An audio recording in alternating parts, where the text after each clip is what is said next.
예, 반갑습니다. 이갑식입니다. 혹시 내일 무슨 날인지 아세요? 아, 질문이 너무 막연했나요? 마이크를 들어야 되나? 예. 내일이 그 연대 1차 발표 날입니다. 1월 4일인데 여러분이 딱 이제 1년 뒤라고 보시면 되죠. 연대는 1단계 이제 2단계로 진행이 되는데 고대도 뭐 비슷합니다만 편입은 일단 모든 편입이 다 그래요. 단계별입니다.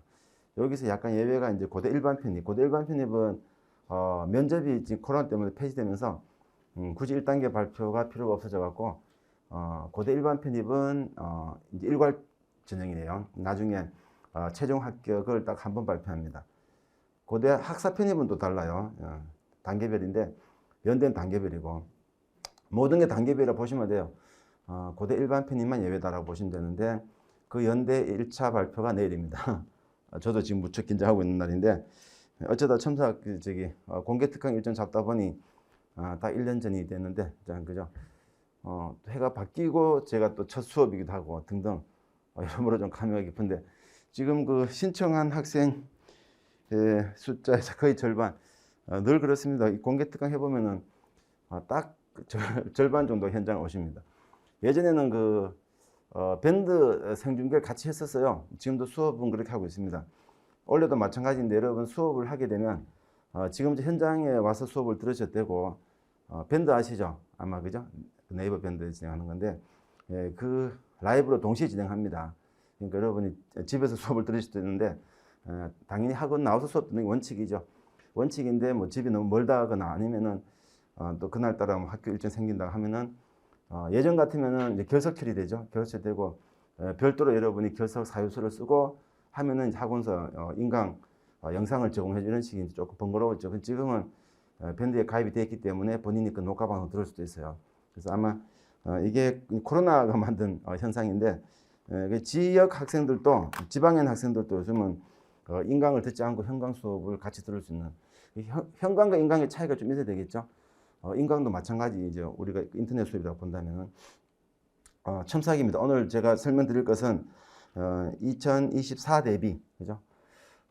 제목이 2024 연고대생 되는 뭐 가장 쉬운 방법이라고 제목을 붙였는데 밑에 편입 논술 11년 연속 이렇게 돼 있죠. 2012학년도부터 연대가 논술을 도입을 했기 때문에 편입에 논술이 도입된 게 2012학년도부터입니다. 계산 빠른 학생은 딱 그렇다면 12년 차가 돼야 되지 않는가? 맞아요. 여러분이 13년 차입니다. 그럼 12년이 돼야 되는데 아직 발표가 안 났죠. 발표가 안 났기 때문에 제가 합격자 수 최1이라고 지금 네이밍을 못 붙입니다. 그래서 11년 연수라고 이름 붙여놨는데 지금 2020 이거 연도를 볼 때는 입학연도입니다. 헷갈리죠. 우리가 공부는 2023년에 공부하니까 여러분 2024학년도라고 표현을 해요. 그렇게 보시면 돼요. 그래서 내일 연대 1차 발표하면은 조금 구체적으로 되겠죠. 오늘 강의 순서입니다. 오늘 크게 2시간을 갈 텐데 1교시는 PPT 갖고 제가 설명을 할 거예요. 2교시는 실제 수업을 할 겁니다. 여러분이 이거는 설명회가 아니기 때문에 뭐 입시 제도 알아보러 오는 것도 있지만 물론 플러스해서 실제 논술 수업에 대한 아마 고등학교 때 뭐 논술 수업 좀 들어봤거나 아니면은 이제 들어보는 친구 옆에 있었거나 해서 논술을 얘기는 들어봤을 텐데 제가 너무 잘합니다. 수업을 들었든 안 들었든 고등학교 때 논술을 거의 안 했어요. 그죠? 이제 수능 끝나고 수능 이제 11월 셋째 주 목요일 날 수능 끝나고 우르르 뛰어가죠. 대치동으로. 아마 아침, 점심, 저녁 뭐 세 타임 논술 수업 다 듣죠. 그리고 토요일, 일요일 날 시험이 4번 있습니다. 아마 그 공부한 게 아마 여러분 논술 수업의 인생의 전부였지 않았을까. 조금 더 열심히 한 학생이 뭐 여름방학 때부터 했거나. 그래서 아마 고등학교 때 만약에 논술 했다면 그 정도일 텐데 제가 현재 고등학교 논술 수업을 담당하고 있어서 잘 알아요. 강남대성에서 현재 수업을 하고 있는데 그 정규반에 수업을 들어갑니다. 그럼 학생들이 논술 그래봤자 일주일에 2시간 정도 정규반 수업을 하는데 여기 혹시 또 강남대성 출신자 있을 수도 있는데 뭘 하냐면은 뭘 하겠어요. 뒤에서 영어 단어 외우고 수학 문제 풀고 합니다. 자, 우리가 흔히 말하는 수능 함정. 자, 수능이라는 객관식이 가져다 주는 함정이 있죠. 왠지 내가 도달할 수 있을 것 같은 느낌, 그죠? 곧 잡힐 것 같은 느낌. 그러니까 3월 달에 시험 봤는데 2등급 3개, 1등급 하나가 나와요. 2, 2, 1, 그죠? 그 다음에 이제 또 6월 달에 시험 봤더니 이번에는 역시 마찬가지인데 2, 2, 1, 2가 나옵니다. 그 다음 9월 달은 이제 1, 2, 2가 나오죠. 학생은 2등급 3개, 1등급 하나를 찍는데 그 1등급이 바뀌어요, 자꾸. 한 번은 국어가 1등급, 수학이 1등급, 하나 영어가 1등급. 그럼 학생 최종 자기 실력 어떻게 보냐면은 1, 1, 1로 생각합니다. 한 번씩 1등급 다 나왔었기 때문에. 하지만 수능 시험 보면은 이제 2등급이 다 나오죠. 그렇지만 본인 생각은 그렇지 않죠. 그래서 아마 고등학교 때는 수능이 가져다주는 가능성에 대한, 그죠? 그래서 요즘도 설문조사에 보면은 여러분이 입시 제도에서 가장 선호도 높은 제도가 뭔지 아세요? 학부모나 학생이나 제일 좋아하는 제도, 수능 확대죠. 정시 확대, 그죠? 정시 확대 제일 좋아합니다. 왜? 학종이 내는 거 보니까 뭐 엄마 찬스, 아빠 찬스 하면서 온갖 문제 보니까 결국은 이게 뭐 부조리가 많아 보인다, 그죠? 심지어 교과 같은 경우도 예전에 무슨 서울의 뭐 고등학교에서 뭐 시험, 그죠? 뭐 쌍둥이 등등 사건 있었죠. 그러니까 수능에 대한 선호도 제일 높아요. 근데 가만 생각해 보면은 수능만큼이도 역전시키기 힘든 게 없어요. 왜 그렇죠? 본인도 할 수 있다고 생각하지만 똑같죠. 그렇죠? 그래서 앞서 나간 사람도 역시 앞서 나갑니다. 앞서 나간 사람이 뒤에 따라온 사람한테 뒤처지는 것이 오히려 더 힘들죠. 객관식이니까, 그죠? 100m 달리기 같은 경우가 갑자기 실력이 이렇게 역전돼서 늘 꼴찌 하던 사람이 1등 되기 쉽지 않죠. 그러니까 우리가 정량적인 평가라는 게 의외로 되게 함정이 많아요. 정량적인 평가의 단점은 객관식 정량적이죠. 딱 객관화되어 있으니까. 요거는 누구든지 가능성에 대한 것이 충분히 할 수 있다는 생각이 들어요. 근데 그건 누구든지라는 겁니다. 전 세계 모든 사람이. 그러니까 남들은 놀아야 돼, 그죠? 나만 열심히 해야 돼. 근데 수능은 그게 아니죠. 그래서 아마 고등학교 때 한번 경험했을 텐데, 그래서 고등학교 때 한 번쯤은 여러분이 꿈을 꿨을 것 같은 연고대에 대한 학교가 아마 생각보다는 쉽지 않았을 거예요. 물론 이 중에는 또 뭐 수학 한 개 더 틀려서, 예를 들어서 정말로 10월 달까지는 충분한 실력이 됐었는데 수능 당일날 수학 한 개 더 틀려서, 그죠? 성대를 갔거나 아니면 그날따라 뭐 감기 걸리고 등등 있을 겁니다만 통계입니다. 그 통계는 전국에 50만 수험생 확대해 보면은 다 마찬가지가 되죠. 다 마찬가지, 그죠? 그래서 결국은 이제 본인은 억울할 수 있겠지만 어쨌든 그게 시험의 속성이죠. 자, 그런데 지금 편입해서 이제 다시 여러분이 이제 연구대를 가려고 생각을 하는데 지금 이 특강은 이제 편입 논술 중에 연고대만 대비하는 거니까 이렇게 생각하셔야 돼요. 제가 오늘 제목을 아까 맨 앞에다가 연고대생 되는 가장 쉬운 방법이라고 붙여놨죠. 실제 그렇습니다. 보세요. 고등학교 때 여러분이 연고대 가는 방법이 수시 논술이 있죠. 두 번째, 또 고대는 수시 논술도 없습니다. 연대만 논술이 있죠. 그 다음 학종, 그죠? 그리고 세 번째, 정시에서 수능. 이렇게 가는데, 일단은, 논술을 빼고 볼까요? 학종으로 여러분 연고대를 가려면, 일반고 기준 일단 내신 1점, 많아도 아무리 양고도 1.5, 1.5 넘어가면 쉽지 않아요. 물론 그 중에는 2.0 넘는 학생 가끔 갑니다. 예외적이죠. 1.5 갖고는 쉽지 않고, 1.4 정도. 특목고는 뭐 거의, 그죠? 3.5 정도까지, 그죠? 3.5 이상 되면은 쉽지 않죠. 그리고 그것뿐 아니죠. 학종으로 여러분이 연고대 가려면 3년 내내 온갖 활동 다 해야 됩니다. 뭐 여러 가지. 거의 뭐 수능에 집중 못 하죠. 두 번째, 수능으로 가려면은 잘 알죠. 요즘은 좀 바뀌었죠, 사실은. 제가 정시 상담했던 게 재작년까지 상담했었는데, 문이과 통합되기 직전까지. 그때 300점 만점 기준, 아마 여러분 대학 갈 때쯤 됐을 것 같은데, 300점 만점 기준 봤을 때, 연대 경영학과가 한 289점 정도. 그러니까 우리가 국수탐 한 개씩 틀립니다. 그러니까 수학 4점, 국어 3점, 탐구 2.2점, 11점 날라갔는데 거기에 289점 나와요. 이게 보통 연고대, 좀 상위권 학과, 그죠? 거기서 한 개 더 틀리면 서성입니다. 이런 식이죠. 말이 그렇지 참 쉽지 않죠. 엄마들은 연고대 되게 쉽게 말씀하시는데 인간이 어떻게 국수탐에서 하나씩만 틀려요. 수학만 해도 2개, 3개 틀릴 수 있는 거고, 국어도 그 비문학, 그죠? 헷갈리는 게 한두 개가 아닌데, 탐구도 만점이 쉽지가 않죠. 이게 수능의 수준이에요, 실제로. 지금 생각하면 정말 어려운 시험이죠. 근데 또 불구하고 이제 그렇게 맞아야 갈 수 있는. 이거는 전국의 모든 학생들이 그 정시에 대해서는 거의 뭐 전문가가 되다시피 하니까 한 20년 공부하죠. 수능은 솔직히 말해서, 그죠? 어릴 때부터 우리가 영어 단어 외우면서 하니까. 자, 그다음 세 번째가 논술인데, 여러분이 수시에서 논술로 연대 가는 방법 있죠? 아마 그 수시 논술 연대 경쟁률이 얼마쯤 될 것 같아요? 2022학년도 해가 바뀌었기 때문에 날짜가 되게 헷갈립니다. 이때는 한동안 이제 연도가 헷갈리죠. 작년이라고 말하는 게. 숫자로 2022학년도, 2023학년도. 이번 합격생이 2023학년 될 텐데 2022학년도 연대 논술 경쟁률이 수시에서 신입학이 80대1입니다. 평균. 100대를 넘는 게 몇 개 있었고 무시무시하죠. 80대, 말이 80대이지. 그죠? 어떤 느낌상 뭐 로또보다 어려운 느낌이 나죠. 더구나 또 논술이라는 그 학생들의 경쟁자들, 여러분이 수시에서 논술 시험장 갔을 때 부딪히는 그 경쟁자들은 전국의 전교 1, 2등 하는 학생들, 그죠? 일단 원서 다 냅니다. 우리가 수시를 건너뛰어도 될 정도의 실력자가 전국에 몇 명 있을까요, 그죠? 수시는 고민 딱 2개 하죠, 우리가. 혹시 납치되면 안 된다는 거, 그죠? 연대를 납치라고 생각할 정도가 되려면 제가 생각할 때 그 안철수급이에요, 그죠? 무조건 서울대는 붙을 수 있는 정시에서 웬만해갖고 우리가 연대를 납치로 표현할 수 있을 만한 그 수능 고수가 주변에 그렇게 많지 않죠. 대부분이 논술 다 쓰죠.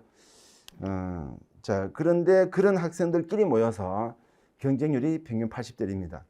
그러니까 여러분이 이제 고등학교 때 논술을 안 하는 이유 중에 하나죠. 왠지 해도 뭐 붙을 것 같은 느낌이 안 드는 거죠. 자, 그런데 편입으로 왔어요. 이제 우리가 편입이 왔는데 편입은 이번 2023학년도 수시는 조금 떨어졌습니다. 평균 60대쯤 되더라고. 좀 떨어졌어요. 경쟁률이.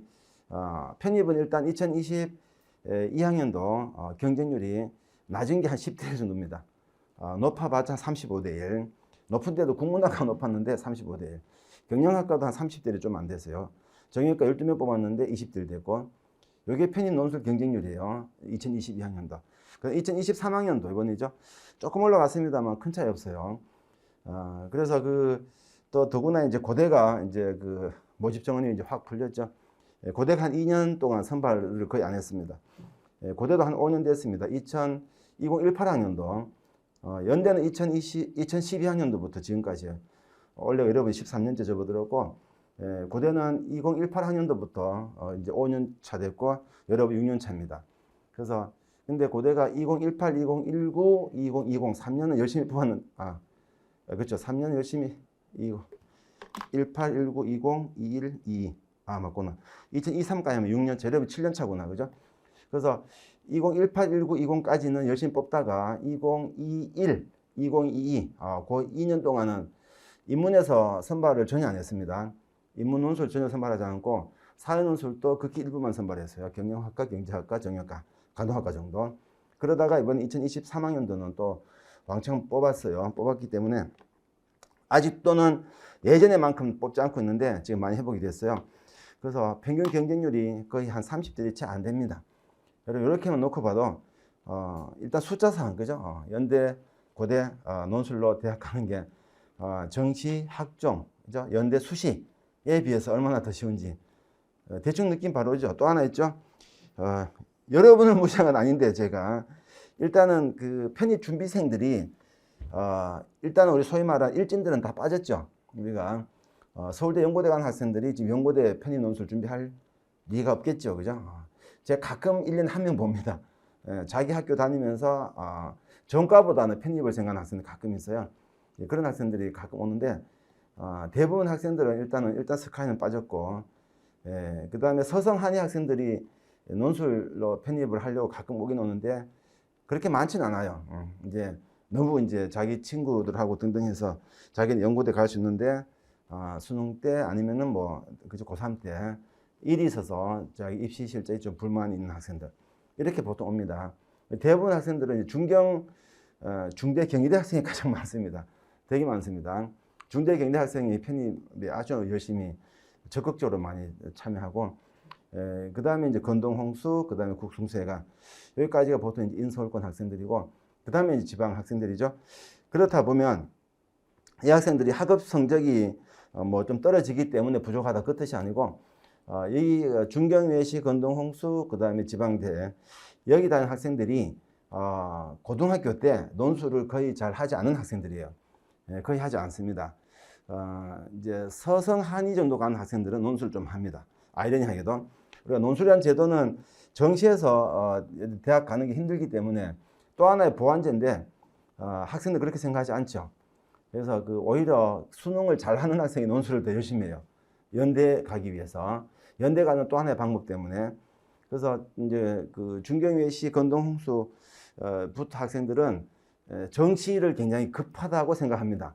자기는 정시 준비가 아직은 좀 부족하기 때문에 뭐 수학을 좀 더 해야 되고 국어를 더 해야 되고, 그러다 보니 논술에 시간을 투자하는 시간이 적게 나와요.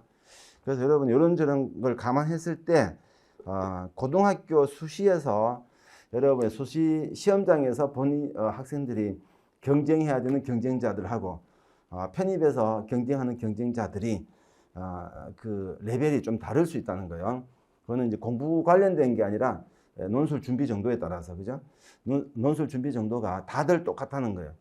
다들 논술 준비 안 한 사람들끼리 모여서 여러분이 편입 논술을 준비하는 것이다 라고 생각하시면, 이제까지 했던 신입학에서 연고대를 가려고 했던 그 난도하고 편입에서 지금 연대를 가는, 연고대를 가는 난도하고는 비할 바가 못 됩니다. 정말로, 그죠? 정말 비할 바가 못 돼요. 또 하나 공부량이죠. 고등학교 때 여러분이 수능 공부를 하면서 논술을 준비해야 되죠. 지금은 물론 대학교 성적은 중요하니까 여러분이 계속 대학교 성적 준비하겠죠. 하지만 그거 준비하는 거 하고 수능 공부하고는 하늘과 땅 차이죠. 그래서 본인만 잘 의지만 뚜렷하면 제 생각인데 크게 어렵지 않다, 그죠? 여기 구체적인 내용들은 아마 여러분이 제가 생각할 때는 그렇게 중요하지 않습니다. 제가 서두를 굉장히 길게 말씀드린 이유는 본인이 편입을 하려면은 편입에 대한 확신이 있어야 돼요. 되게 중요합니다. 이거는 그냥 하는 말이 아니라 본인이 편입 준비하면서 이거 준비하는데 시험이 12월 달에 있죠. 일정은 거의 다 나와 있다고 보면 됩니다. 시험 접수는 12월 첫째 주 화수목이에요. 12월 첫째 주 화수목이고 그로부터 2주 뒤 시험입니다. 그래서 보통 12월 둘째 주니까 이번에는 12월 17일 날 고대 시험 받고 12월 18일 날 연대가 시험 받는데 연대 비슷합니다. 하루 이틀 차이밖에 안 나요. 그럼 지금부터 이제 12개월 동안에 여러분 긴 대장정인데 그렇게 대장정 아니죠. 우리가 수능 기준으로 봤을 때 수능을 떠올려주세요. 수능 시험 치고 한 달 뒤입니다. 수능은 우리가 늘 접하죠. 계속 이슈가 되니까. 편입은 세상이 잘 모릅니다. 그러니까 여러분 수능이 뭐 얼마 남았다 얼마 남았다 말 나올 텐데 항상 수능 날짜에서 한 달 뒤라고 보시면 정확합니다. 그랬을 때 그 긴 시간 동안 준비하면서 이게 준비하는 게 과연 될까? 고등학교 때도 내가 논술 해봤는데 무려 내가 일주일이나 해봤는데 그만큼은 내가 6논술 써봤는데 이제 다 광탈당했는데 학생들은 그런 표현, 지금 제가 하는 말은 학생들 표현이에요. 재수할 때 제가 상담은 그런 말 합니다. 6논술 광탈당했다는 게 엄청 배신감정 얘기예요. 얼마나 공부했니? 제가 일주일이나요. 내가 대치동 가서 하루 종일 살았거든요. 자기 많이 했다고 말하고 있는 거예요. 국어, 영어, 수학은 거의 20년 했는데, 그죠? 그래서 준비하면은 확신만 여러분이 갖고 있으면 충분합니다. 정말이에요. 요 목차에 맞춰서 볼 텐데, 요거는 뭐 조금 짧게 빨리 지나갈 겁니다. 그리고 제 정보에 대한 소개니까 그 프린팅으로 나와 있으니까 대신 하고 넘어갈게요. 뭐 잔뜩 적어놨는데 뭐 여러분 잘 안 들어죠? 일단은 전형인데 단계별 그랬죠? 모든 편입은 다 단계별입니다. 고대 일반 편입만 단계별이 아니고 비율 보시면 연대 논술이 전체가 150점 만점인데 얘가 100점 들어가고 얘가 50점 들어가죠. 그러니까 최종 성적은 논술 100점에 서류 50점. 면접이 없기 때문에 이제 면접이 빠지고 이제 서류만으로 50점입니다. 그러니까 서류가 훨씬 더 더욱 중요해졌다. 그죠? 자, 2단계 생각할 때 보세요. 100점, 50점, 150점 만점인데 2단계가 50점이라는 뜻인데 서류 면접 합쳐서 50점일 때는 서류가 산술적으로 25점 정도 되겠죠. 근데 지금 면접을 안 보니까 서류만 50점 되는, 서류만 놓고 보면 서류의 비중이 2배가 증가한 겁니다. 실제로는. 그죠? 논술은 그대로지만. 그래서 1월달, 2월달 준비한 학생들은 그 서류에 대한 준비를 할 수 있는 시간이 있으니까 요거 명심하시고, 오늘 집에 가서 해야 될 것 중에 하나가 입학처에 들어가시면 그 자기소개서 양식이 있어요. 이제 학개서라고 이름이 바뀌긴 하지만 그 양식을 다운을 받아보면 질문지가 있을 거예요. 그죠? 질문 4개 나옵니다. 그 질문 4개를 보고 여러분이 쓴다고 가정했을 때 본인이 쓸 거리가 있는지 확인을 해보세요. 대표 특별활동이 문제가 됩니다. 전공 관련된 활동들이 있어야 되는데, 물론 그게 뭐 없다고 떨어지진 않아요. 물론 그렇지만 그 부분에만큼은 감점이 생기겠죠. 근데 굳이 뭐 일부러 감점 당할 일이 없잖아요. 어쩔 수 없으면 뭐 감점 당하지만 지금은 준비할 수 있으니까 보완을 하라는 겁니다. 그리고 비동일 계열 지원자들은 잘 들어야 되는데, 비동일 계열 학생들은 그 동일 계열, 비동일 계열 자체가 유불리는 없습니다. 일단 원칙은 고래 유불리가 없어요. 근데 문제는 비동일 계열인데 만약에 지원 전공에 대한 준비가 전혀 안 돼 있다 라고 하면은 그거는 비동일 계열이라서 불리한 것이 아니고 채점자가 봤을 때 이게 편입은 1학년이에요. 3학년이죠. 3학년으로 지금 수업을 들어가야 되는데 교수가 봤을 때 3학년 전공 수업을 얘가 한 번도 들은 적이 없는 학생이 들을 수 있을까? 라고 한 생각이 들 수밖에 없죠. 이건 상식이죠. 그래서 여러분이 동일 계열은 그런 걱정할 필요 없죠. 어차피 자기 전공이니까. 자, 비동일 계열 학생은 자기가 지원하고자 하는 지원 전공에 대한 공부가 좀 필요합니다. 근데 그 공부라는 게 교수를 설득을 시켜야 되는데 설득시킬 수 있는 것은 객관적인 자료예요. 팩트입니다. 난 지금 현재 국문학과인데 경영학과로 편입을 결심을 했어. 근데 내가 경영학과 전공 서적을 뭐 10권 읽고 10,000권 읽었어. 진짜 열심히 읽고 책을 한 권씩 막 100번씩 읽었어. 아무리 강조해도 누가 믿어줘요. 그죠? 그럼 여기서 객관적인 자료는 뭘까요? 그죠? 학교 수업이죠. 학교 수업. 수강기록. 성적 증명서입니다. 그래서 비동일 계열 학생들은 이번에 수강 신청할 때 만약에 전공을 바꿀 의향이 있으면 지원 전공 관련된 수강을 좀 해주세요. 무조건 아무거나 하지 말고 그것도 본인의 장래 계획과 맞춰서 뭔가 이렇게 설득력 있는 과목 위주로 해갖고, 그렇죠? 한 2과목 정도, 한 학기에 2과목 정도 그렇게 하는 게 좋습니다. 1학년 때 했으면 좋겠지만 1학년 때는 뭐 교양 과목도 나 바쁘죠. 고대는 마찬가지인데 고대는 100점 만점에 논술 60점입니다. 서류가 40점 되겠죠. 2단계 40점인데 마찬가지 면접이 없으니까 서류만 40점 같은 논리입니다. 고대 학사 편입만 면접이 있어요. 고대 학사 면접이 있습니다. 고대 학사가 면접이 있기 때문에 고대는 이제 학사는 이제 단계별로 간다 그랬죠. 그리고 그 논술 공부 방법에 대한 여러분이 신경 써야 될 게 4가지인데, 논술은 물론 모든 수에 마찬가지죠. 물론 당연히 강의에 필요합니다. 특히 논술은 도제식 공부라 그래요.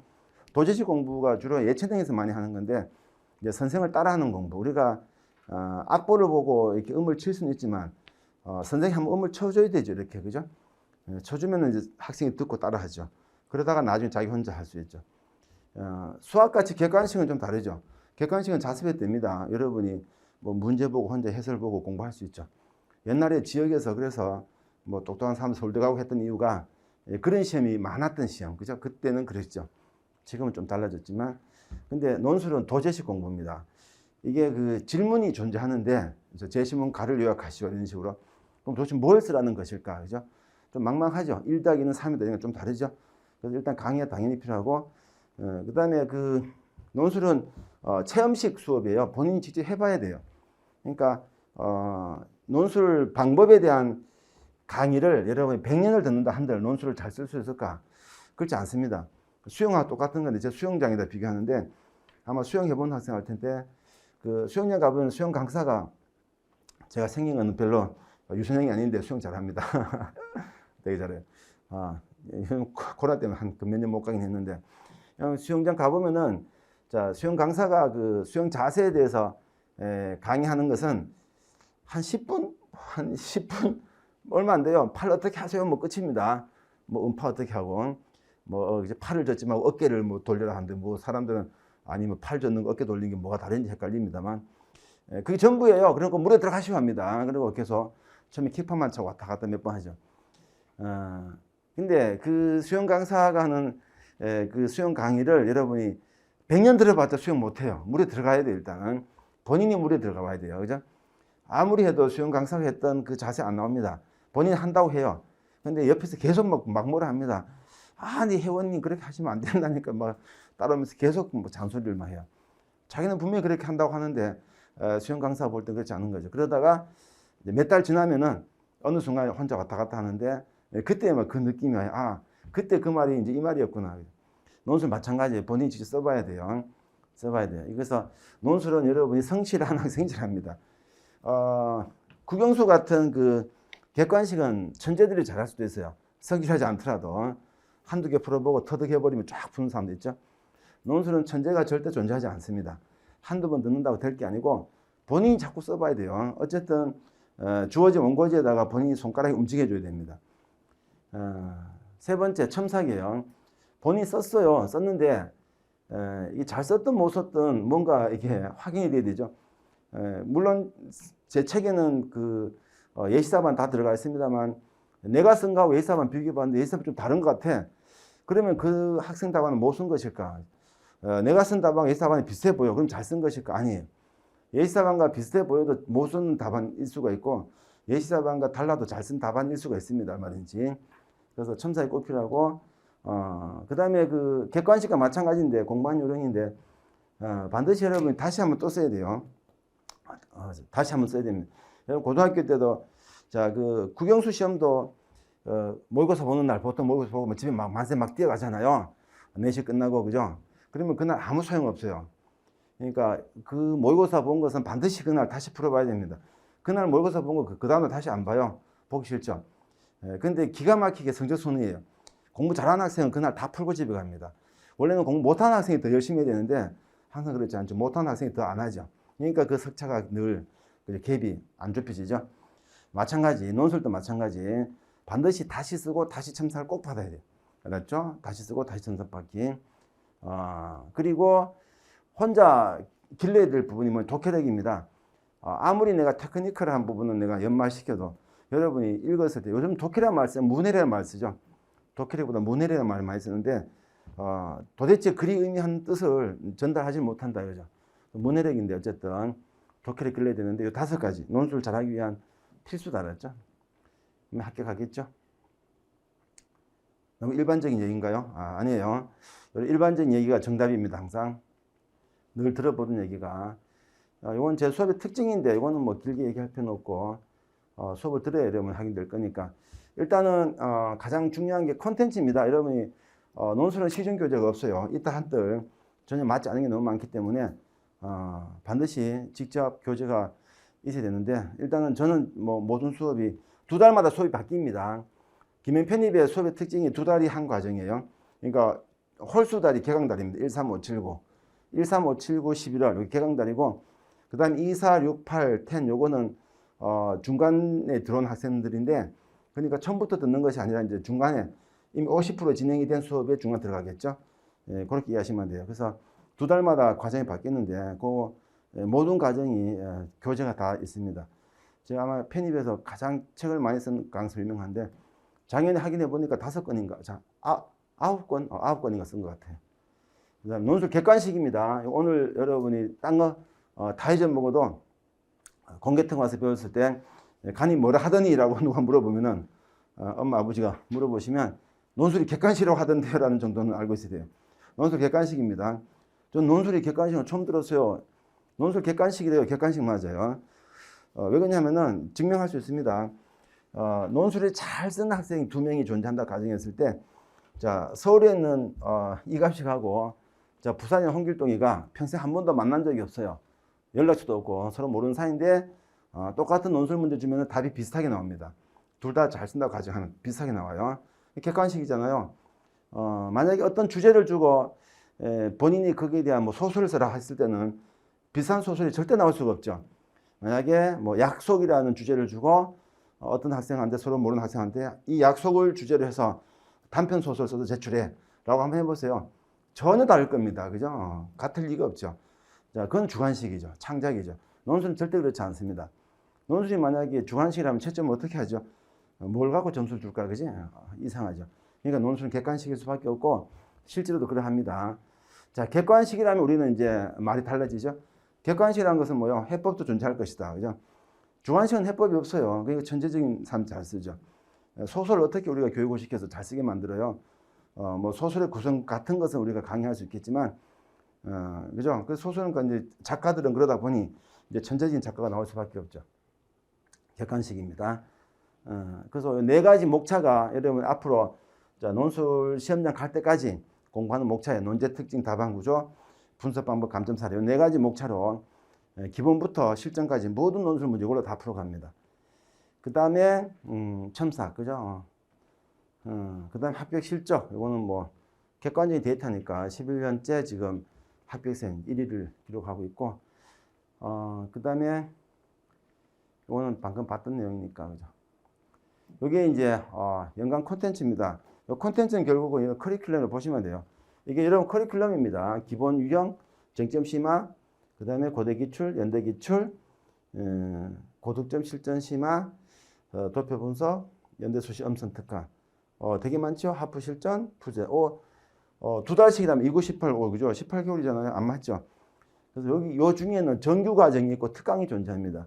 기본 유형, 쟁점 심화, 고대 기출, 연대 기출 요까지는 정규 과정이에요. 이거는 두 달씩이니까 이제 8월 달에 끝납니다. 그러니까 8월 달까지가 1월 달부터 시작했을 때 이런 공부는 8월에 다 끝납니다. 9월부터 실전 연습이에요. 이게 8번, 9번. 자, 하프 실전이 붙어 있죠. 이게 이제 9월, 10월. 그 다음에 풀세 실전이 11월 달 수업이에요. 12월은 이제 직전 파널이니까. 이 사이에 있는 5번, 6번, 7번 특강입니다. 브릿지 강의라 그래서 어떻게 하냐면은 브릿지 강의라는 말을 쓰는데 이제 실제 정규 수업이 있고 그 다음에 이건 추가적으로 수업이 깔리는 수업이에요. 학원에서는 이걸 이제 굉장히 할인시켜서 여러분 수업을 듣는 경제적 부담이 없게 해서 추가적인 공부라고 보시면 됩니다. 그렇게 활용되는 수업이라고 보시면 되고 이걸 제가 다 매년 교재가 새로 나옵니다. 작년에 보니까 9권 썼더라고. 그죠? 이게 1년 컬이다라고 보시면 돼요. 그래서 문제가 이제 일단 제일 궁금하시죠? 궁금해 하실 것도 없어요. 똑같습니다. 여기 2022학년도 문제, 작년 문제죠. 요번 문제, 똑같죠. 1번 문제. 고대 1번은 정해져 있습니다. 요약하시오. 400자. 그죠? 그 다음 2번 문제, 뭐, 논하시오라고 되어 있지만, 같은 논하시오. 그죠? 이거 설명평가입니다. 설명이나 평가 같은 문제예요. 문제 똑같게 나왔죠? 2022학년도, 2023학년도. 고전 것까지 좀 더 확장시켜도 마찬가지입니다. 똑같죠? 요약하시오. 그 다음에 설명평가죠? 설명평가. 설명평가 이렇게 나오는 요 문제가 2023처럼 이렇게 논하시오로 나올 수도 있어요. 그 책에 다 있어요. 필기하실 필요 없어요. 그 책에 보시면 그 연도별로 제가 다 적어 놨을 겁니다. 그죠? 넘겨 보시면은 2012학년도부터 2023학년도까지 모든 논술고 문제가 다 나올 거예요. 요것만 이제 좀 특이하게 자기 생각이 한번 나왔어요. 자기 생각 쓰기. 그래서 고대는 일단 1번은 요약형, 2번은 설명평가형. 그리고 가끔 자기 생각이 나온다. 원래는 자기 생각이 되게 많이 나왔었는데 수시에서는 편집은 조금 달라요. 잘 안 나오더라고. 그 다음에 인문도 마찬가지입니다. 이거는 표시가 안 됐어. 그죠? 마찬가지죠? 요약하시오. 이제 나오구나. 순서가 바뀌었네. 그죠? 같죠? 1회 논지를 요약하시오. 분량도 같습니다. 2번도 같죠? 설명평가형. 그죠? 그래서 정리하자면 고대는 인문사회 전혀 특징이 없다. 그죠? 고대는 인문사회 구분이 되지 않는다. 약간 다릅니다. 이제 고대, 여기 표시가 안 되어 있는데, 고대 인문은 도표가 없고, 사회는 도표가 있어요. 도표가 있고 없고 차이다. 그거는 연대도 마찬가지. 연대 고대 공통 중에 하나가, 인문은 도표가 없다. 사회는 도표가 있다. 그 정도만 다르고, 나머지는 같습니다. 연대랑 고대 차이점이 있습니다. 인문사회의 구분은 연대, 고대, 공이 도표가 있고 없고, 근데 연대와 고대의 차이점은 연대는 영어 지문이 있습니다. 고대는 영어 지문이 없어요. 예, 그것도 또 특징이라면 특징이죠. 영어 지문 좀 부담이 되잖아요. 영어를 잘하든 못하든. 여러분이 우리말을 못하기 때문에 그 논술이 부담이 되는 게 아니죠. 우리말 잘하잖아요. 그죠? 당연히. 그럼에도 불구하고 논술이 부담이 되죠. 독해가 부담이 되죠. 예, 이런 국어 문제를 우리말을 못해서 틀리나요? 가끔 학생 착각할 때가 있어요. 자기 영어를 잘한대. 그래서 영어 문제 잘 풀 것 같대. 우리말 잘하지만 국어 문제를 잘 푸냐고. 그죠? 우리말을 잘한다는 것과 시험 문제를 잘 푼 것은 별개입니다. 뭐 듣기는 잘할 수 있겠다. 그죠? 리스닝은 잘할 수 있겠지만 문제풀이는 별개죠. 완전히. 그죠? 그래서 그거는 큰 차이는 없어요. 연대도 마찬가지입니다. 1번 비교. 그죠? 연대가 자랑하는, 연대는 비교를 너무 사랑하죠. 수시에서도 마찬가지고. 1번은 비교, 2번은 평가. 2023하고 2022가 큰 차이가 없죠. 똑같죠. 자, 문제가 이렇게 똑같이 나온다는 거예요. 문제가 똑같이 나오면 우리는 할 수 있는 거예요. 해법이 존재한다면은 그 해법대로 준비하면 시험장 가서 그렇게 쓰면 되겠지. 여러분 시험장 가서 그러면 해야 될 건 뭐예요? 제시문 분석이겠죠. 질문은 똑같잖아요. 비교하죠. 작년. 평가하죠. 그죠? 완전 똑같잖아요. 그러면은 제시문 독해만 된다면 방법을 배웠을 것이니까 그 방법대로 쓰면 똑같은 답이 나오겠지. 완벽한 답이. 그래서 우리는 논술도 대비할 수 있다는 뜻이에요. 인문도 마찬가지. 그죠? 인문은 조금 다른 게 있어요. 이렇게 보시면 인문은 1, 2번이 모두 비교입니다. 그죠? 비교하죠. 2023, 2022도 마찬가지. 그 차이점에 대해 설명하시는데 아니 이것도 비교입니다. 차이점이라는 것은 비교를 말해요. 조금 더 과거로 가봐도 마찬가지다. 1, 2번 다 비교죠. 2번은 설명평가입니다. 설명평가. 아까 그랬죠. 사회계열은 뭐가 있다? 도표가 있다. 그죠? 도표가 있다는 것만 다를 뿐. 이거 도표입니다. 라의 분석 결과 표현에 미치는. 그대로는 다른 점이죠. 그래서 문제가, 그죠? 항상, 나오던 그대로 나오고 있다. 인문은 특이하게 1, 2번이 모두 비교입니다. 다 비교입니다. 이거. 공통점과 차이점을 서술하시오. 차이를 서술하시오.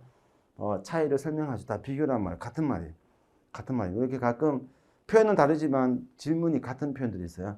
그럼 여러분 논술 공부하면서 이제 공부하게 되겠죠.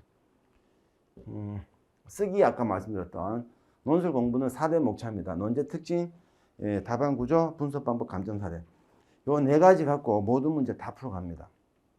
다시 예시를 보여드릴 텐데 여기 비교 분석이라는 질문이에요. 아까 연대 1번 다 비교였잖아요. 연대 인문, 사회, 공이 다 1번은 무조건 비교. 인문은 2번까지 비교입니다. 그래서 인문은 1, 2번이 모두 비교고 사회는 이제 2번이 설명평가였죠. 요 답안 요렇게 만들어진다는 거예요. 가나다 비교하셔보면은 첫 번째 공통점이 나오는데 그 공통점이라는 게 공통주장 한 문장과 공통항목 두 문장으로 구성이 돼요. 그러니까 보세요. 제가 이렇게 말하겠죠. 야, 비교는 공통점과 차이점 쓰는 것이야. 이렇게 합니다.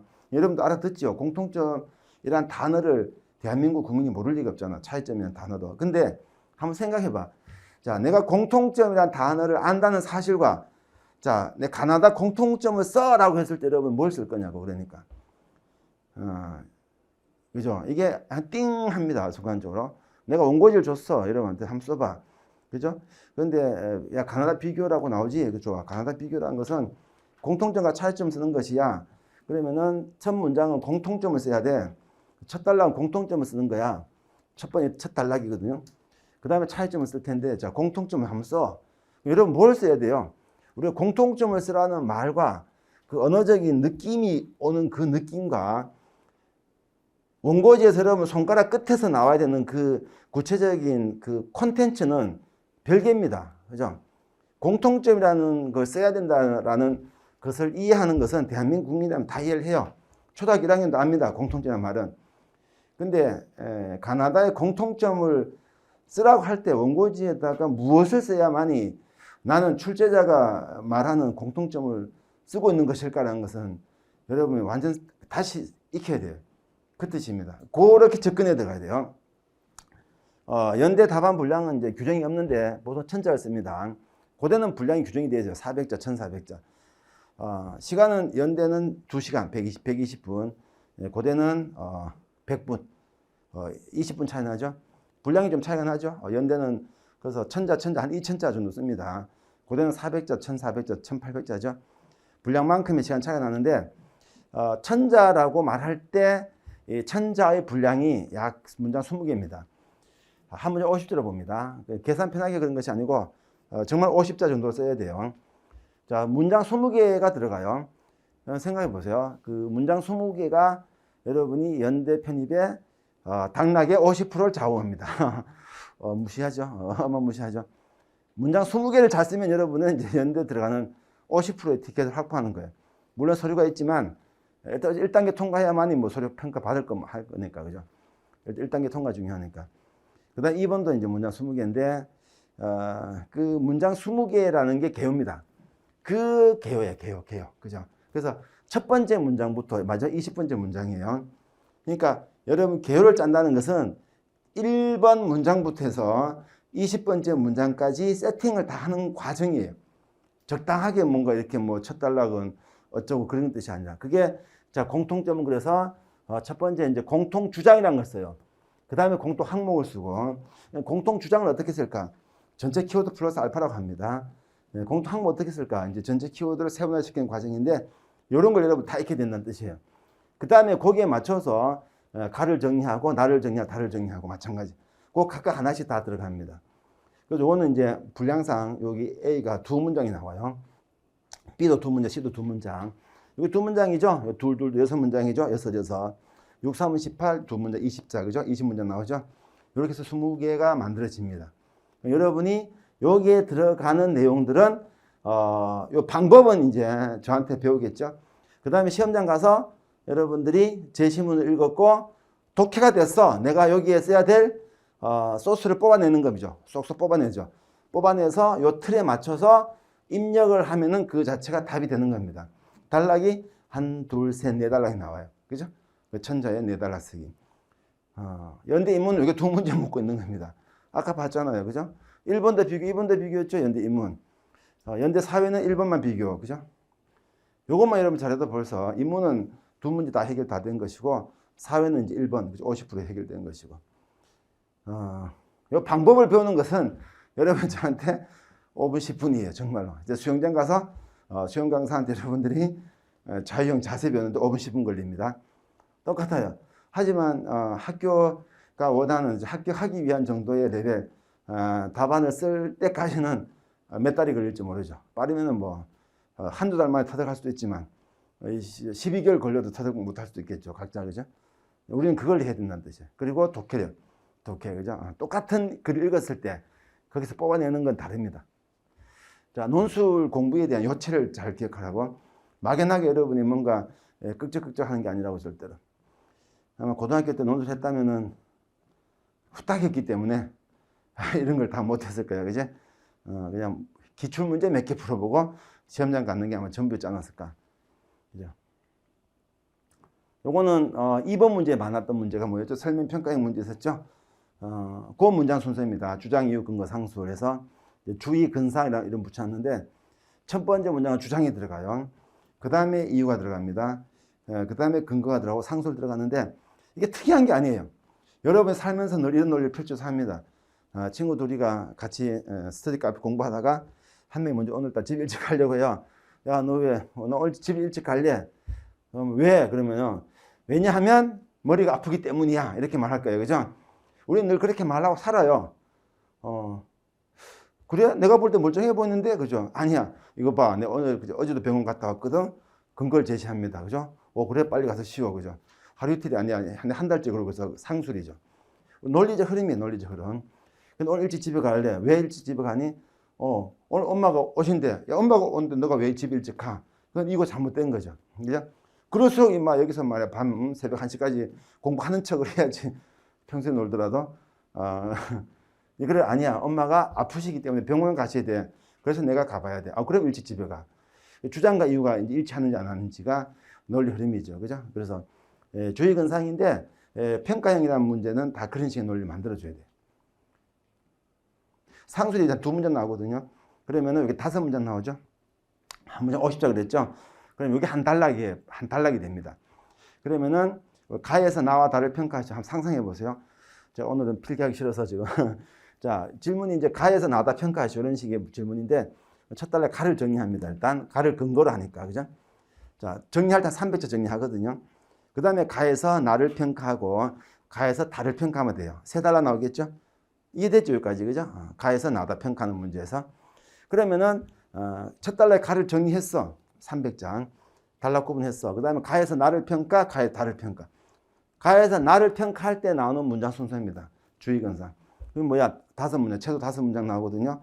그럼 250자 정도, 60자 하면은 300자. 그래서 한 300자 나오는 구조죠.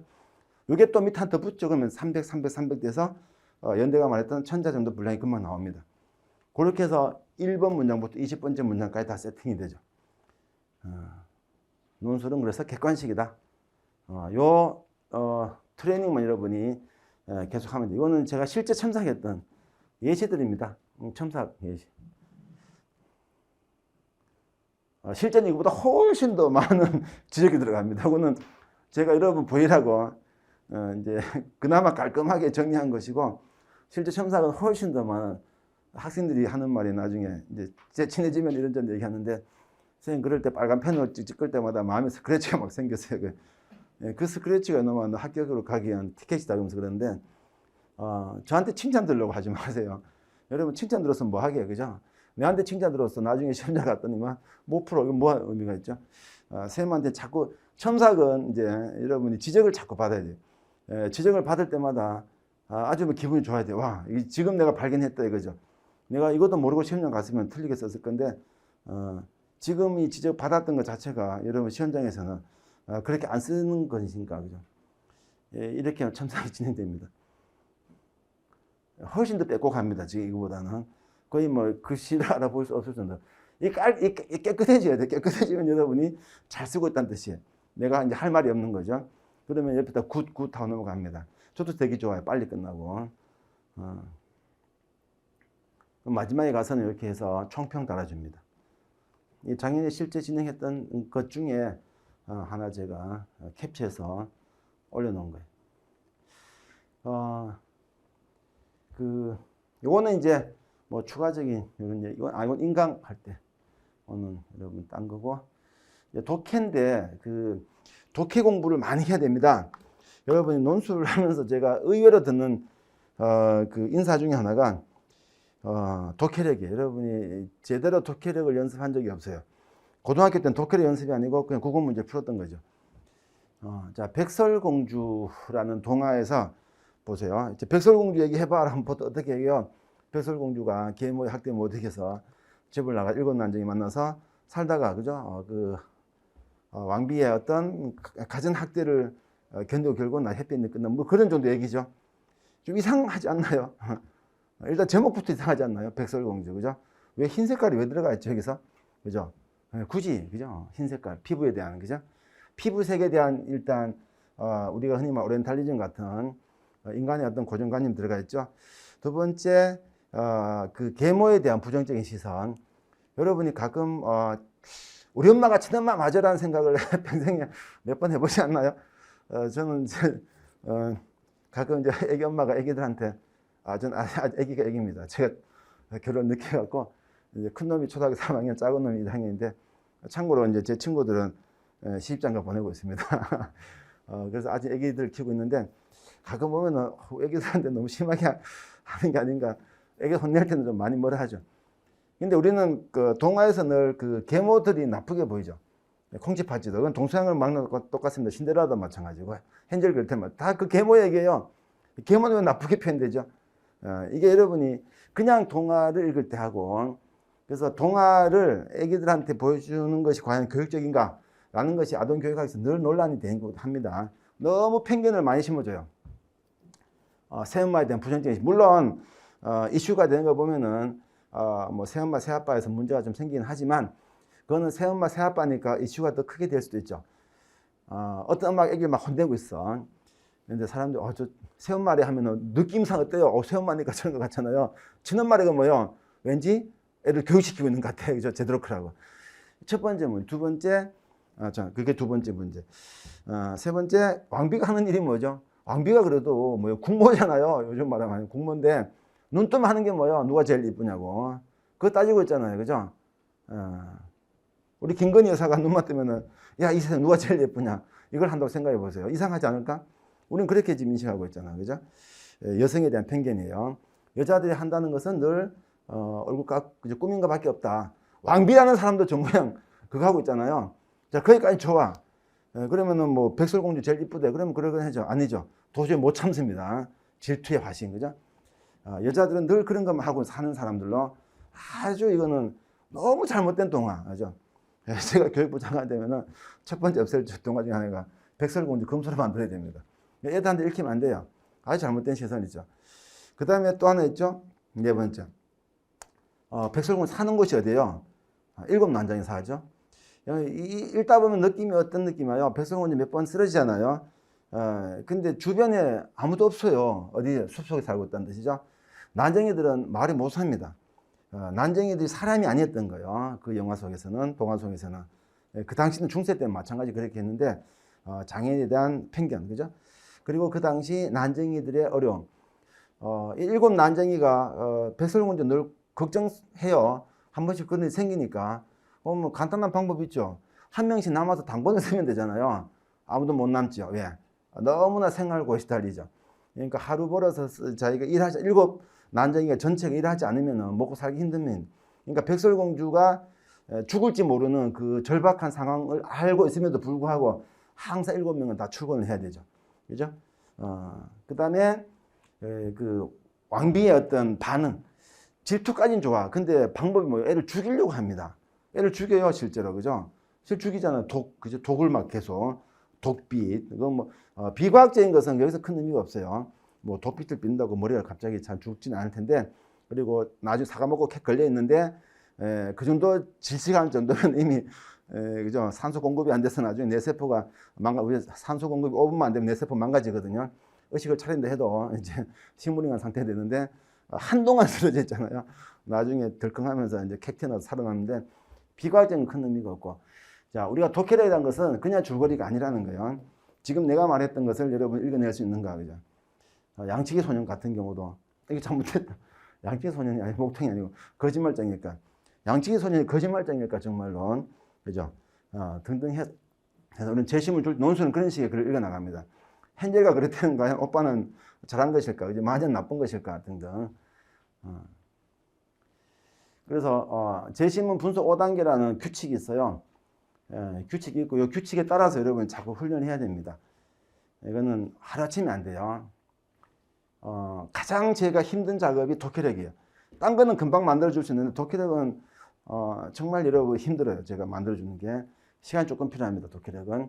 그래서 키워드 분석 5원칙, 그 다음에 아까 말했던 이제 그죠? 재심 분석 5원칙. 두 가지 5원칙이 있는데 아마 이 비문학 할 때도 고등학교 비문학 훈련할 때도 했을 것 같긴 한데 아마 잊어버렸거나 이제 그렇겠죠.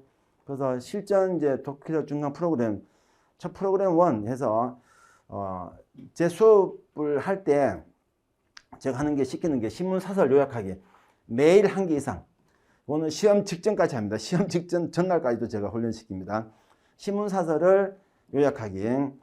신문 사설 제가 놀랐던 게 이제는 잘 안 놀랐는데 하도 놀라갖고 신문 사설을 모르는 학생이 너무나 많아요. 정말로. 여러분이 초로 뜨끔할 수 있는데 사설이라는 개념을 몰라요. 그러니까 신문을 펼쳤을 사설이 뭡니까? 이런 거예요. 기사가 있고 오피니언도 있고 칼럼도 있고 하잖아요. 이거냐고 몇 번만 물어봅니다. 물론 모를 수는 있는데 이거는 모를 수 있는데라고 하기에는 조금 너무 심한 정도의 무지예요. 신문 사설이라고 있습니다. 사설은 신문사의 논설, 사설, 신문사의 말씀설자인데 그 신문사 입장에서 어떤 특정 주제에 대한 입장을 밝힌 겁니다.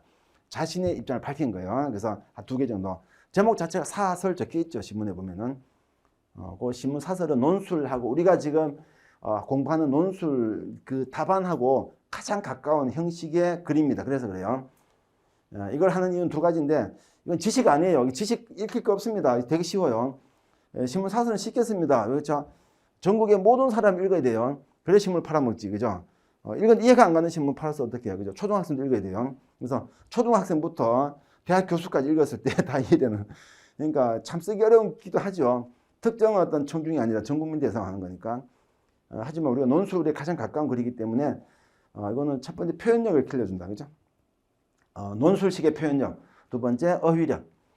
글은 쉽지만 어휘는 거기 쓴 어휘는 고급집니다.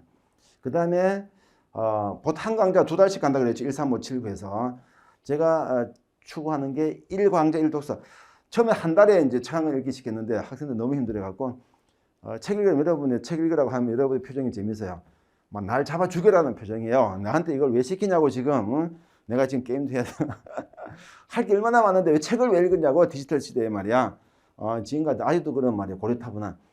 아니에요. 여러분 책이라는 것은 책 읽는다는 그 자체보다 아까 그랬죠. 문해력을 말합니다. 문해력. 우리가 언어적인 소통을 해야 될 거 아니야. 세상 살면서. 그죠? 소통은 계속 여러분 똑같아요. 짧거나 크크크도 마찬가지예요. 카톡에 가장 많이 쓰는 크크크인데 그 크크크라는 표현도 하나의 소통 방식이에요. 세종대왕은 크크크를 이해 못할 겁니다. 아마 대한민국에서 1년 살아도 세종대왕 이해 못하실 거예요. 이게 뭐냐고 도대체 내가 만든 글자가 이 모양이 꼴이냐고. 우리는 그게 너무 자연스러워. 그죠? 이런 카톡 주고받을 때 띄어쓰기 맞춤법 구두점 다 찍어서 보내면 상대방이 놀라죠. 야 무슨 일이니 그러죠. 너 지금 뭐하니? 나 지금 숙제를 하고 있다. 마침표 뚝 찍어보세요. 갑자기 너 왜 그래요? 내가 무슨 말을 했다고 그러니? 또 물음표 딱 찍어보세요. 갑자기 대화가 안 되기 시작합니다. 그럼 유유를 써야 되고 크크크를 써야 되고 이모티콘 막 띄어다 토끼 몇 말 띄어다 막 해야 되죠. 그게 우리는 자연스럽단 말이야. 그것도 이런 문해력이에요. 문해력이에요. 독서라는 것은 그걸 보여주는 겁니다. 그래서 여러분이 뭐 책을 읽고 하고 하는 것이 꼰대들에게 아무 상관이 없어요. 그게 아니고 책은 여러분의 문해력을 길러준다. 그죠? 그래서 우리가 읽은 책에서 제시문이 나오지 않습니다. 나올 수도 있겠지만 그래 콕 찍어서 내가 전 세계에 존재한 책이 수억 건 있을 텐데 내가 정해준 책에서 나올 수 있는 확률이 얼마겠어. 그죠? 그것 때문에 하는 것이 아니라 어떤 책을 읽었을 때 읽을 수 있는 그 문해력이 여러분 제시문을 아주 읽게 만들어줍니다. 요거는 제가 한 강좌당 한 책을 정해줍니다. 그 책을 자 독서는 여러분이 눈으로 보는 게 아니고 정리입니다. 정리. 정리하지 않는 독서는 의미가 없어요. 책 한 권 읽는데요. 첫 번째 제가 시킨 책이 철학 굴뚝 청소부라는 철굴이거든요. 철굴이라는 책이 있어요. 철학과 굴뚝 청소부인데 줄여서 철굴구랍니다. 그게 한 책에 400페이지, 400페이지인데요. 그리고 절반은 사파입니다. 그러니까 실제 그 텍스트는 한 200페이지가 채 될까 말까. 그리고 또 2달 동안, 이거 보통 한 강좌가 2달이니까, 그죠? 60일. 60일 동안에 텍스트가 200페이지가 안 되는 걸 읽으라 하는데, 눈으로 읽어버리면 여러분이 몇 시간 만에 끝나요. 쭉 읽으면 뭐고, 쭉 읽으면 되지, 그냥, 그죠? 물론 이제 철학적인 거라서 재미는 없지만, 그것도 마음먹고 읽으면 다 읽겠죠. 근데 그게 아니고, 정리를 해야 됩니다, 정리. 그래서 여러분이 올바른 독서법의 첫 번째는 정리입니다. 독서의 핵심은 정리예요. 여러분이 노트에 정리하지 않는 독서는 의미가 없어요. 눈으로 훑고 지나간 건 만화입니다. 만화. 이게 만화는 그 재미가 있잖아. 그지? 정리 안 하고 막 하니까 그냥 으악 깨 하다 보면 몇 페이지 막 넘어가잖아요. 그렇게 하면 안 된다고. 논술이 아니라 그 공부 안 돼요. 그래서 모든 강좌마다 2달씩 제가 책 한 권을 정리시켜 나갈 거예요. 혼자는 못 하니까 제가 시키는 거죠. 그 다음 브릿지 강좌라 그래서 1, 2, 3, 4월까지는 없는데 5월 달부터는 브릿지가 뭐 여기서 만든 네이밍인데 다리죠. 교량이죠. 그래서 정규 수업이 아까 특강이라고 했죠. 그건 특강들을 갖다 붙입니다. 붙이는데 뭐 끼워팔 그런 거 아니에요. 아주 여기서 작년 같은 경우는 뭐 엄청나게 할인을 시켜서 거의 뭐 공짜다시피 학원에서 그렇게 하고 있던데 저는 한 50%만 하지요라고 했는데 그건 학원에서 결정하는 거라서 제가 어떻게 할 수도 없고 그래서 엄청나게 학생들한테 추가적인 수업을 좀 시켜보자. 합격률을 높이자.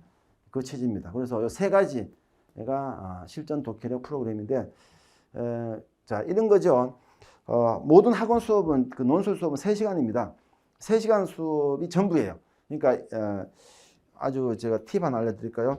논술 공부에 들어가는 시간이 여러분 가끔 궁금해하는데 제가 이것하고 저것도 하는데 이거 할 수 있을까요? 라고 좀 물어봐요. 학교 수업도 좀 해 바쁘고 어쩌고.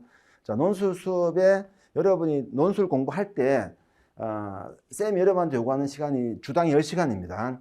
자, 수업 3시간. 제가 첨삭을 하려면 과제를 내주고 쓰기도 해야 되겠죠. 그럼 제가 여러분이 만약에 제가 뭐 쓰라 하면 쓸 텐데 참 몇 시간씩 걸린대요. 자기 얘기가. 보통 이제 1시간짜리 주는데 자기 4시간, 5시간 걸린대요. 4시간 걸린다고 쳐요. 넉넉히 4시간, 1시간짜리 과제를 주는 4시간, 4배 더 걸린다는 뜻이야. 그러면 7시간 되겠죠? 자, 그 다음에 첨삭은 15분 안팎입니다. 뭐 시간을 할 것도 없이 빼도 되겠죠.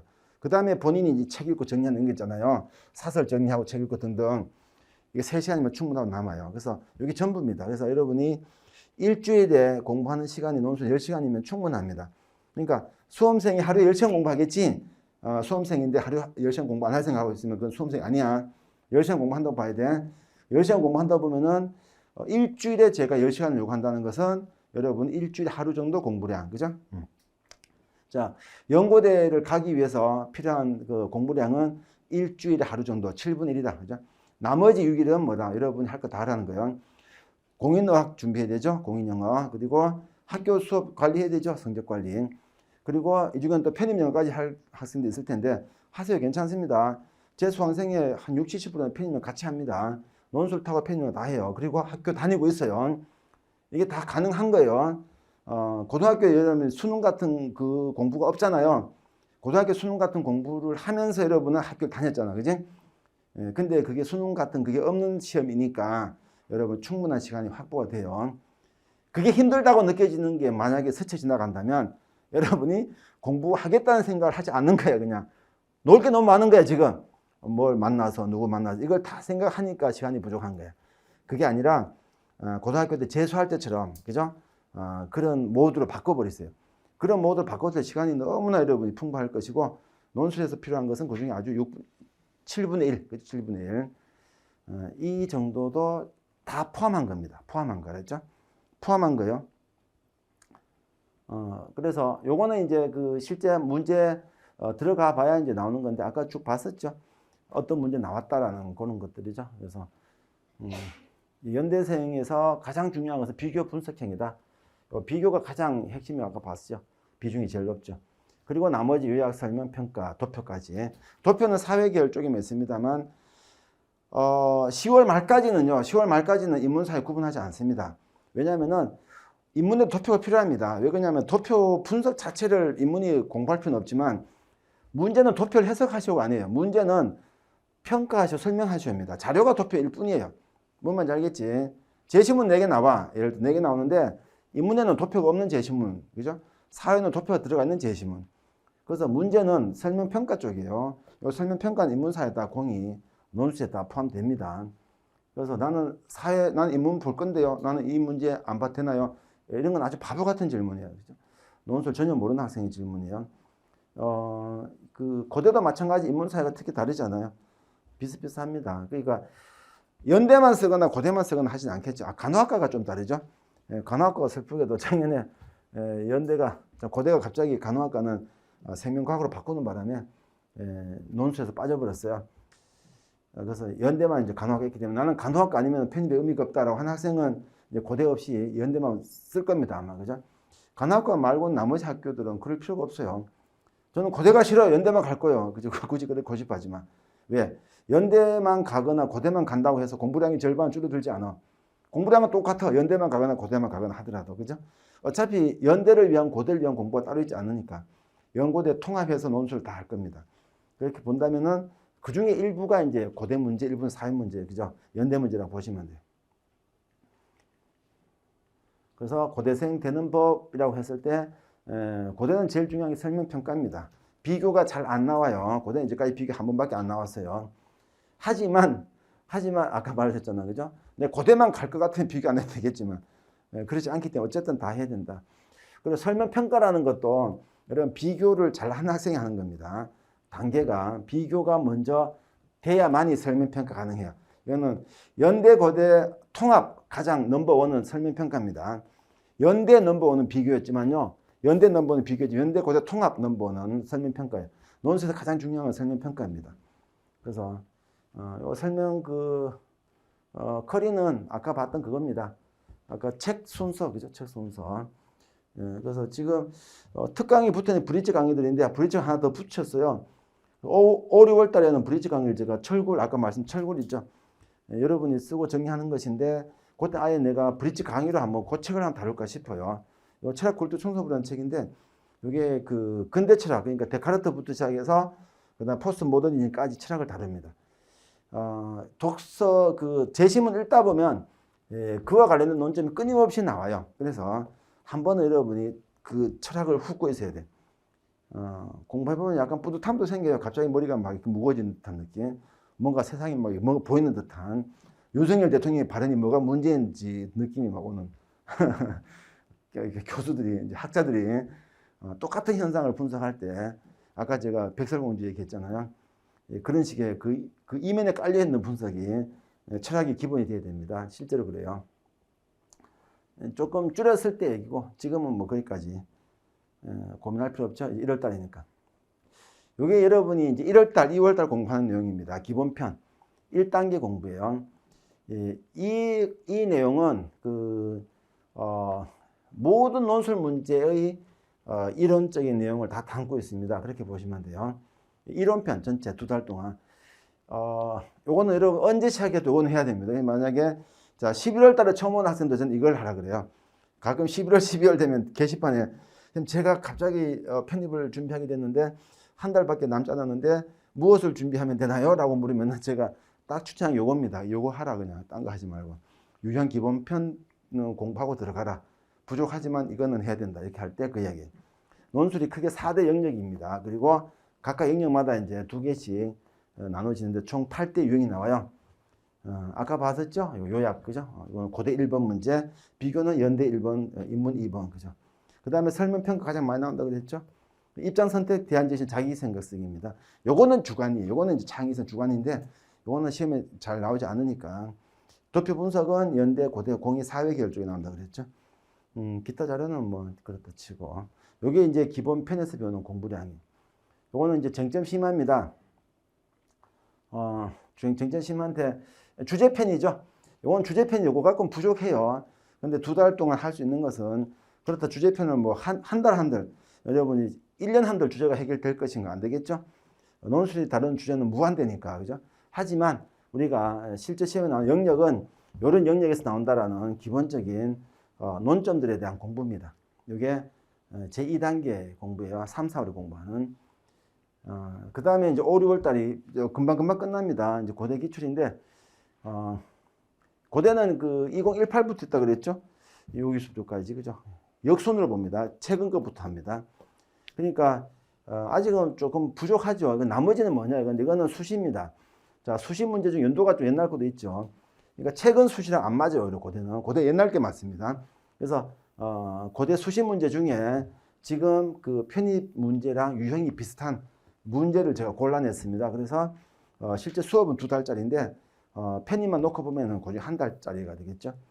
그래서 그 연습을 더 시키기 위해서 다른 학교 문제보다 고대 문제를 갖고 해야 될 것이니까 고대 수시에 나왔던 문제들 중에 또 절반을 더 다룬다라고 보시면 돼요. 이게 5월, 6월 공부예요. 그 다음에 7, 8월 달 공부. 제4강 연대기출. 연대기출은 넘칩니다. 2012학년도부터 2023학년도까지. 그죠? 다 못 다룹니다. 이제는 다 못 다뤄요. 그래서 한 16, 17번 정도까지 가면 끝나요. 너무 끝에 거는 조금 안 맞잖아요. 지금 실제로 지금 유형과 조금 더 유형도 잘 맞지도 않는 부분도 없지 않아 있어요. 그래서 역순으로 2023부터 시작해서 이렇게 한 것이 7월달, 8월달 공부다. 이제 9월달부터는 이제 실제 실전 연습이라는 것은 하고 나서 시험 보는 겁니다. 시험 보고 이제 그때부터는 제가 막 떠드는 강의가 아니고 여러분 시험 보는 강의. 이건 자소서인데 자소서는 여러분 언제부터 준비하냐면 7월 달부터 해야 돼요. 자소서를 왜 그렇게 빨리 하냐면은 고대 때문에 그래요. 고대가 원서를 접수할 때 자소서를 제출을 해야 됩니다. 12월 첫째 주 화수목이 접수기한 그랬죠. 근데 12월 첫째 주인데 12월 달은 여러분들이 기말고사 기간이기도 하죠. 그 다음에 2학기 10월 달에 또 중간고사죠. 실제 2학기 10월 달 1월 중순부터는 좀 바빠집니다. 그리고 시험도 그때는 편입시험도 코앞에 와 있죠. 그때 자소서를 쓸 수 있는 시간제 여유가 안 나와요. 그래서 그래 미리 써달라는 거예요. 연대는 다릅니다. 연대는 1단계 통과하고 제출을 해요. 그러니까 그 1단계 통과하고 제출하는데 여기도 주의할 것은 내일 시험 발표한다 그랬죠. 제출 마감이 언제냐면요. 1월 4일 날 발표가 나고 마감은 1월 6일입니다. 5일 6 이틀 딱 받아요. 그러니까 내가 합격자임을 1단계 통과임을 확인하고 여러분이 그 자소서를 쓰게 되면은 시간이 너무 부족해요. 빨리 못 씁니다. 그리고 또 자소서는 한두 번 써서 해결이 안 돼요.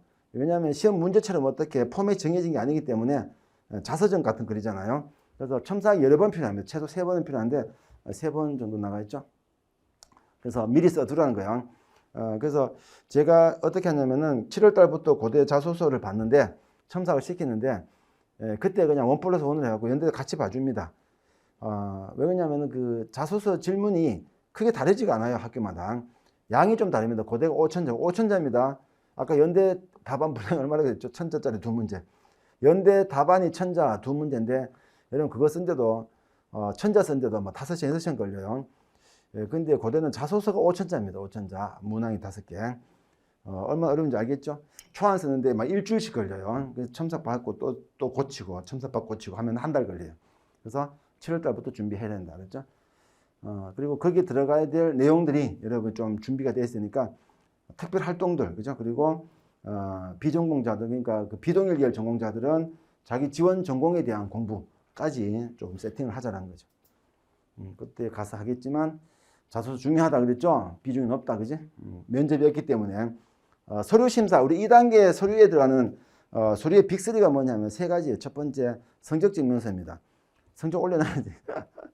성적이 낮으면은 괜찮습니까? 라고 물어보는데 이런 거죠. 그러니까 거기에서는 안 괜찮아요. 성적이라는 부분은 당연히 감점이 됩니다. 그러니까 학교에서 성적이 낮은데 감점을 안 시킬 건데 성적 증명서 못할 받겠어, 그죠? 당연히 성적은 중요합니다. 근데 그 성적이 낮다고 그러면 내가 편입이 안 되는 것인가? 그건 아니죠. 아까 봤잖아, 그죠? 비중이 있잖아. 논술 비중이 따로 있고 또 서류 비중이 따로 있고 그 다음 서류도 이렇게 합쳐서 하나의 또 서류니까, 그죠? 그러니까 점수가 낮다는 것은, 성적이 낮다는 것은 당연히 감점이 될 수 있다, 그죠? 두 번째 그 각종 활동 증명 서류가 들어갑니다. 요 활동 증명 서류는 다 대학교에서만 하는 거예요. 대학 입학 후에 얘기를 합니다. 초중고 때 여러분 열심히 활동했던 거는 학교에서 자소서에 쓸 수는 있어요. 그렇지만 증명 서류를 따로 제출하지는 않습니다. 그래서 세 번째가 자기소개서인데 그 학교 성적하고 이런 활동은 팩트죠. 그러니까 내가 어떻게 바꿀 수가 없어요, 이미, 그죠? 지금부터 만들어가면 되겠지만, 근데 자소서는 그렇지 않죠. 여러분 얼마든지 문장을 잘 만들면 좋은 거니까, 그죠? 그래서 뭐 3가지 핵심이니까 잘 봐두시고 그 학교 홈페이지 가면 다 떠 있으니까 오늘 집에 다운을 받아보세요. 해당 모집 단위에 지원한 동기와 이를 위한 학업적 노력. 이 보세요. 바로 풀었잖아요. 내가 국문학과, 아까 국문학 예를 들었는데 국문학과에서 내가 경영학과로 가겠다는 거예요.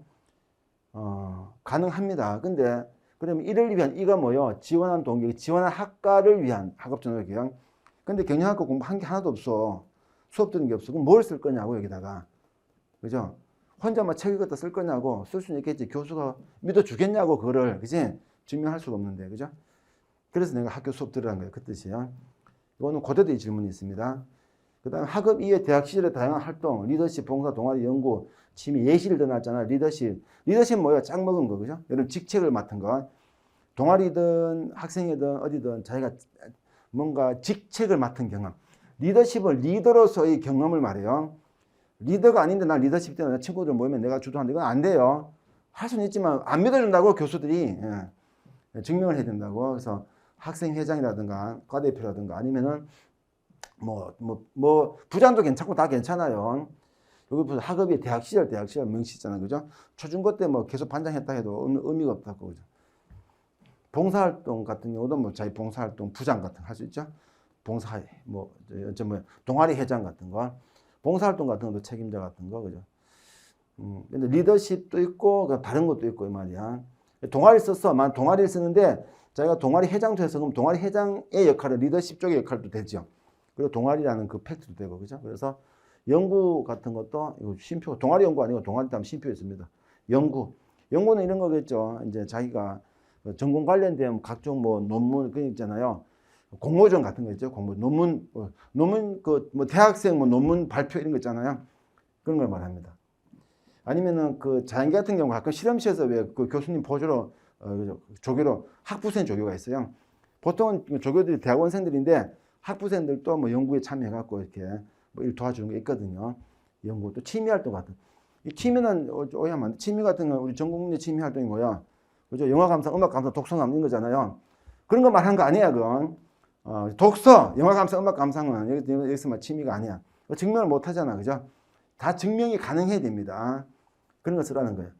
물론 증명할 수 없는 거 써도 괜찮아요. 본인 자유인데 점수가 안 붙겠지, 그지? 쓰는 게 금지가 된 건 아닌데.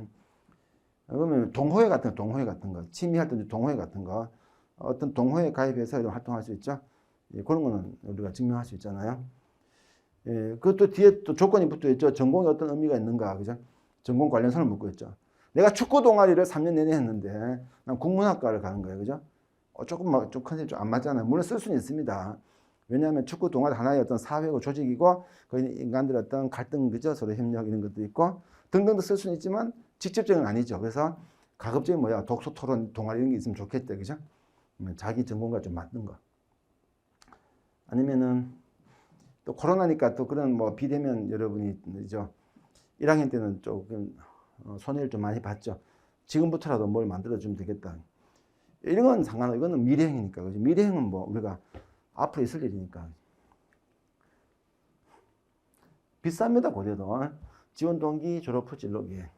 가치관 형성하게 된 중요했던 경험. 요거는 자기 성장 과정. 요즘 성장 과정 잘 안 물어요. 근데 고대는 묻고 있어요. 하도 말썽이 많아서 그래요. 그죠? 예전에 유명 정치인들 막 맨날 그저 자녀들 어쩌고 하면서 이슈가 자꾸 되니까 아예 학교가 귀찮으니까 아예 안 물어버리는데 고대는 아직 묻고 있습니다. 이게 고대가 다 천자식이에요. 천자. 오천자. 총 5천자. 연대는 아까 항목 4개입니다. 600, 600, 600, 400, 2200자. 고대 절반도 안 돼요.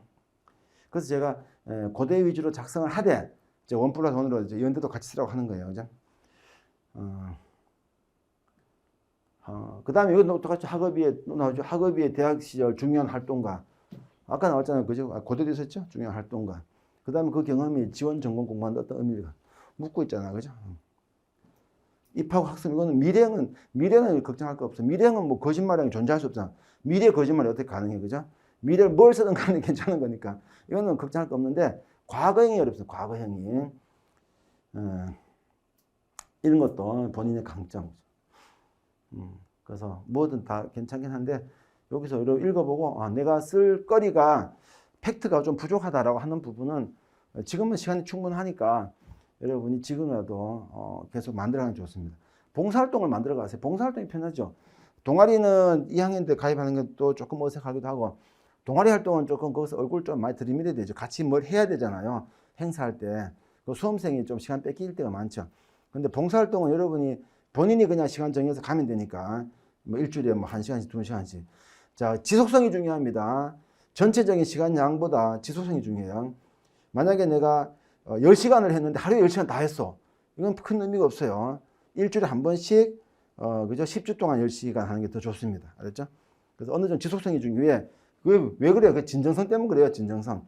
진짜 그게 의미가 있어서 그런 것인가? 진정성을 보려면 시간이 좀 필요하니까. 이게 여러분이 편입이란다. 봉사활동은 여러분 평생 계속 걸립니다. 여러분이 계속 하세요, 그냥. 지금부터 해서 대학교 졸업하고, 대학 졸업하면 여러분이 아마 문과생들은 로스쿨을 가야 되는데, 로스쿨 필수 코스 봐야 돼요.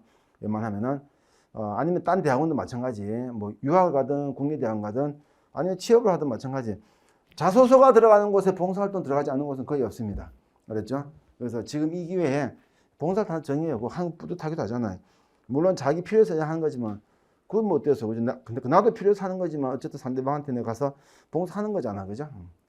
봉사하는 거잖아. 그러니까 봉사의 의도가 어떠하든 그죠? 그 나쁜 의도도 아닌 것이고 너무 그런데 막 양심적인 순백 영혼들, 그죠? 내가 착한 일 하면 되는 거죠. 그 목적이야. 내 봉사활동 점수를 위해서 하는 것이 해도 봉사 안 하는 사람이 더 많잖아, 세상에는. 전혀 여러분은 그건 전혀 의식할 필요 없어요. 너무나 괜찮은 거예요. 정치인들이 가끔 가서 막 그게 아니라 더 꼴보기 싫은 거지.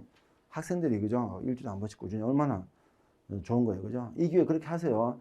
나중에 2년 금방 가죠. 2년 지나고 나면 여러분이 편입도 편입이지만 편입이 끝인가. 그죠? 2년 뒤에 바로 또 사회 나가야죠. 대학원을 가야 되고 로스쿨을 가야 되고 회사 취업을 해야 되고 그때 또 들어갑니다. 동아리를 하고 있으면 좋고 지금도 하고 계속 진행하고 동아리 활동이 없는 학생들은 봉사활동이 좋아요. 그게 자기 전공에 맞는 거 찾아서 100%안 맞을 때 어느 정도 맞으면 됩니다.